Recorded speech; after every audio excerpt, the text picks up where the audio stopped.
Hi, everybody, and welcome back to EBNet Stream. Momentum recently published a very interesting piece of research around financial advice and the impacts of financial advice on South African households. I thought today I'd catch up with Monique Schehle, who is the Insights lead at Momentum Group, and who will share some of her thoughts and insights into this research that was done. So welcome to EBNet Stream, Monique. Thank you so much for having me. I'm excited to chat about this research that we've done. Awesome. We're excited to have someone like you on EBNet Stream today. Maybe you could start off by explaining the objectives that Momentum had when undertaking this research project. So as Momentum, it is really important for us to make advice accessible.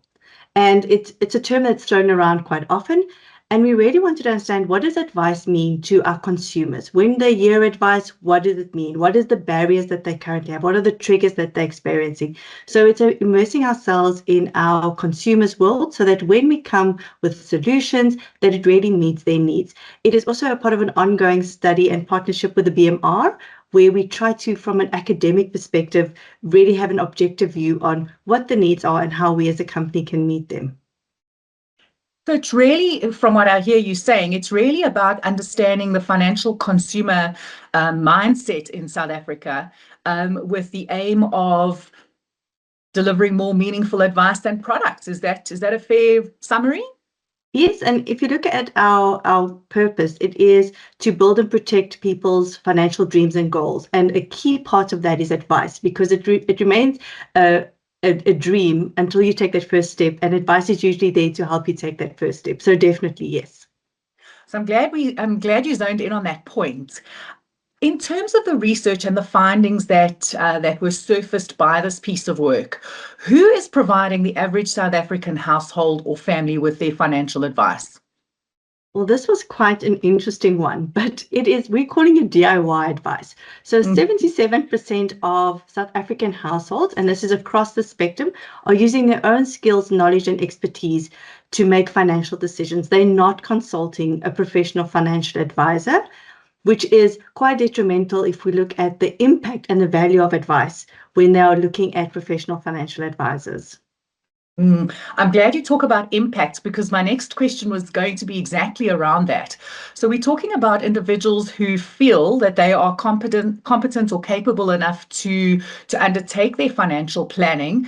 Your research revealed some very interesting stats around the financial impact of that decision. Perhaps you can share that with us. Definitely. So we often talk about the cost of advice, but we never talk about the value of advice. So the value of advice, and what we've seen, is that individuals that use a professional financial advisor, if we're just looking at investment amounts, the investment amount is 9.5 times larger than that of someone who has done DIY advice. So we're not talking about looking at different wealth levels. If someone came in with the same income level, the same level of wealth when they started, there would be a 9.5% large or increase in that if they used a professional financial advisor. And we're seeing the same across the other elements, like in retirement. So definitely the value is, what we're seeing is how you unlock that through a financial advisor. I'm hearing you say that by using a financial advisor, my wealth is almost 10 times, or my investments are almost 10 times what they would be if I was what you call DIYing it. Definitely. So if I take it into a different context, it is like you're going to a doctor. You can self-medicate if you've got a bit of a cough, and it will get you to a certain point. But there is the need to go to a trained medical professional to give you the right medication, make the right diagnosis to get you to where you want to be, which the goal would be to healthy. And that is exactly the same from a financial advisor perspective. They have the knowledge, they have the skills, they have the tools to be able to help you to optimize what you have and reach your goals. And when dealing or receiving this financial advice, what does the average South African financial consumer look for? In other words, what does that advice look like to them? How are they receiving it? Are we going back to face-to-face meetings, lengthy reports? What does that package of advice look like? So it's quite important if we look at what they're expecting. They really want it to be practical, transparent, and they want it to be results driven. We are living in an instant economy where people want instant gratification. So they want to see the results. They want people to understand their context. So when I go see a financial advisor, understand me and where I currently am, and the context as well as my goals, my dreams, and my fears. They're also looking for this analysis of my needs. So it needs to be objective. Look at me holistically and don't use a one size fits all. And then very important is the knowledge of the financial advisor and the integrity to be able to really, when they're giving me a recommendation for a solution, that it doesn't come from a place of their own pocket, but it comes from a place of this is what you need to get you to your goals and your dreams. So that is from what they expect. The current channels they're using is face-to-face, although we are seeing a slight shift towards digital, but not robo-advice and chatbots, just engaging on a digital platform. Because we know from a travel perspective, it is always difficult to be able to reach people around the country. So they're comfortable to do an online conversation like we were having now, or what we've also seen, and it wasn't included in this report, is people are also going to TikTok for the finfluencers for advice, which in itself is a kettle of fish we can talk about later. But they're very open to receiving it digitally, but there must be a human connection to it. I want to zone in on that human connection because you used a lot of human words there, things like fear, goals, dreams, getting into putting yourself in my financial shoes and kind of building a financial portfolio that makes sense for me to reach my goals. And that obviously leads into a conversation around using AI. And I can imagine a DIYer would be sitting at home, going on to ChatGPT, in fact, which I have done, and saying, make my financial plan for me. Did the research find any references to AI, or in terms of your experience, in terms of the research that you do at Momentum, what is your thinking around AI and specifically when it comes to financial planning? So AI can be a complementary tool. It can never take over. Once again, I'm going to use the doctor analogy. It can help you. And sometimes we know if you Google your symptoms, we all have a terminal illness. It's very similar with financial advice because it doesn't take into consideration your context. It looks at what is the norm and it will give you that. So AI, as we see it, can be a tool and a supplement, but it cannot replace financial advice and the human element around it, and understanding if the market fluctuates, it's not a good time to take it out now, even though you're really scared because of the long-term investment philosophy. So that is where we currently stand on AI. Who knows, a few years from now it might change, but there still needs to be a lot of development on AI. And that being said, if we look at advice and really getting good quality advice, there is two role players. It's the person who gives the advice, must give quality advice, but it's also the impact that of the person getting the advice being able to execute on it. Very often advice that we get from AI, you're like, but how do I execute this? How do I take this further? Because it is very generic. It is not tailored to my situation. So that's also one of the red flags that we sometimes see. Excellent point around the coaching needed to actually execute the advice that is given. I hadn't thought about that perspective, so thank you. I want to tie up one little loose end that you mentioned there, and that was around finfluencers. And it's very interesting to me the role of finfluencers and certainly the growth in popularity, particularly among younger consumers. Thoughts around finfluencers? Any warnings or advice you could give? I think it is, if you are looking at an influencer, make sure that they are credible. Are they certified financial planners? Are they coming from a place of credibility? And is it relevant to the South African context? I've seen a lot of influencers who are international and they are making recommendations without taking into consideration what is happening on our local front, what's happening to our local households. So it's always good to get different opinions and different views, but I wouldn't act on that advice. I would then validate that with a financial advisor or a financial professional to say, I heard this from a influencer. I think it's something I'd like to do. Help me validate, is this the right choice? So again, maybe a combination, right, where you've got the Yes. finfluencers perhaps raising the opportunities or the options available to an investor, who can then go and discuss it with somebody who is accredited. Maybe that's the process we should be looking at. Very interesting. You expose yourself to different views and opinions, because it's always good to have a different view, but I would never act on it. I would always have a financial advisor. I also read recently that the FSCSA is looking at regulation around influencers and giving advice if you're a South African on social media. So that's going to be interesting to follow that. Sure, and the protections that kind of regulation offers the consumer. Never ever underestimate that. Yes. I want to then move to the households who don't use financial advice and who feel they can rely either on AI for influencers themselves, family, whatever. If we know that accredited advice is such a big lever to growing wealth, and to making sure that you have the right insurances in place, etc., as a household, why are more people not engaging with their advisors or a advisor? So for me, this was very, very interesting because we have this debate quite often, but now having the data to unpack it, the first thing we found was that people don't know what a financial advisor actually does.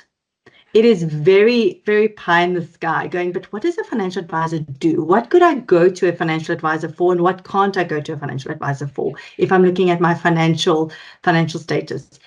People were also feeling that I don't have disposable income. And the assumption was I first need to have money before I can get a product. And I always use an example here. Very often, we as ladies will go, before we go to the hairdresser, we wash our hair. Because we don't, or before our domestic comes, we clean up a little bit because we want to put a good impression. And that's very often what's happening in households. They're going, well, before I can go see a financial advisor, I need to get my finances in order. I need to know what I'm doing. And that's not always the case. They need to meet you where you are to walk that journey with you.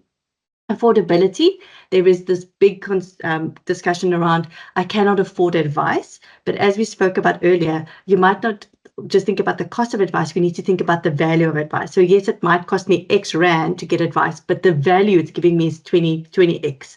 So that's something. Also, they don't know where to find an advisor. We, as an industry, we often say, talk to your financial advisor. We've now seen only 9% of households have one.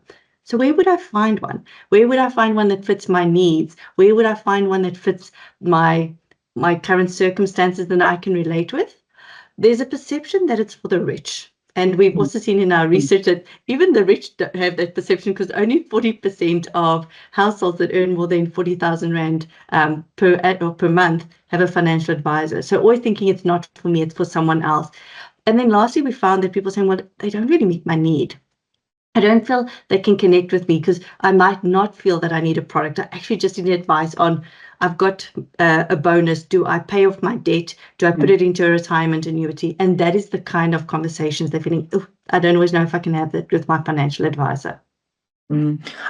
Definitely. And certainly if I reflect on my own financial journey over my lifetime to this very advanced point, age-wise, not financially wise, it definitely bears through what you're saying, and it made me think of a question around when should an individual engage a financial advisor? Because I saw in your research that it's often a negative trigger that gets somebody to knock on the door of a financial advisor and say, help, my partner's died, I've got divorced, I've had a child. Children are not negative triggers, but these kind of big triggers, often negative triggers. When, in your advice or in your opinion, should an individual be contacting a financial advisor? I think from their first paycheck, because you need to walk that journey with them. You might not get all the products and solutions and things, but it's about having a plan, having a route to get there, and having an accountability partner. I use another example. If you want to become an athlete and you want to take part in the Olympics, you don't only get a coach when you reach that level. You start at school level and you get someone who can help you with the basics. Then when you start university and you start competing at that level, you might change coach or you get an additional coach. And it's the same with our finances. We need to have that coach or that accountability partner from day one to help us have the good habits and to help us define our goals and how we want to get there.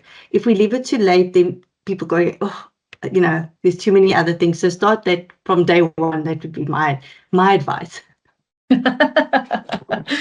Lovely, and I'm sure you are accredited and qualified and experienced enough to give that advice. But it does, and I'm going to wrap up our conversation this morning with this question and this kind of thought. I can imagine I've got a child who will be leaving university at the end of this year and starting to work, and I can imagine his view would be, I'm not earning enough money to actually afford an advisor. Products are expensive. Do I really have to chat to someone? Surely I can just go listen to, as we've said, a finfluencer, or type my problems into, pick an AI bot who Yes. can help us. And so what would your advice to those people be? Should they be nervous about approaching a financial advisor, particularly when they feel like they just don't have enough to start? For me, it's twofold. The one is you approach with that, say, I just want you to tell me what is going on. So if you go to the financial advisor and you say, I'm not here to take a product, but I'd like you to educate me, to take me on the journey. That would be the one. The other thing is we do need to take accountability. We know as South Africans, we've got one of the lowest financial literacy levels in the world. So that is another starting point. Start educating yourself using credible sources on what is a product? How does it look? What is inflation? How is inflation going to influence my salary? What is compound interest? What is a tax-free saving? So there's also that component. We can't put everything onto the financial advisor. We as South Africans need to take accountability as well for our own knowledge. And that is something we don't often do. We always like to put that elsewhere. We've seen that where we go, actually, no, I'm not going to take accountability. So if you're too afraid to talk to a financial advisor, start with some self-education using the right tools and accredited providers. Mm-hmm. And last cheeky question, Yeah. would that financial advisor answer my phone call, knowing that I'm a youngster, not with a lot to invest? It goes back to your point around financial advice is only for the wealthy. Yes. Financial advisors themselves often perpetuate this feeling or rumor Yes. by not answering the call when it's, my 22-year-old phoning. Once again, it depends on financial advisors, but if you are fortunate enough to work with a company that does have employee benefits, there are benefit counselors who are employed, or if you are starting at a job, there should be a financial advisor if there's employee benefits. We know that's the biggest channel through which people are getting financial products. It's ultimately up to the financial advisor. At Momentum, we do encourage financial advisors. That's why we're on this journey to say, let's meet you where you are. And in the context we are and work that journey with you. Monique, it's been fascinating chatting to you this morning. Thank you very much for taking the time. Thank you for having me. Everybody, Monique Schehle, the lead insights from Momentum Group. Thanks so much.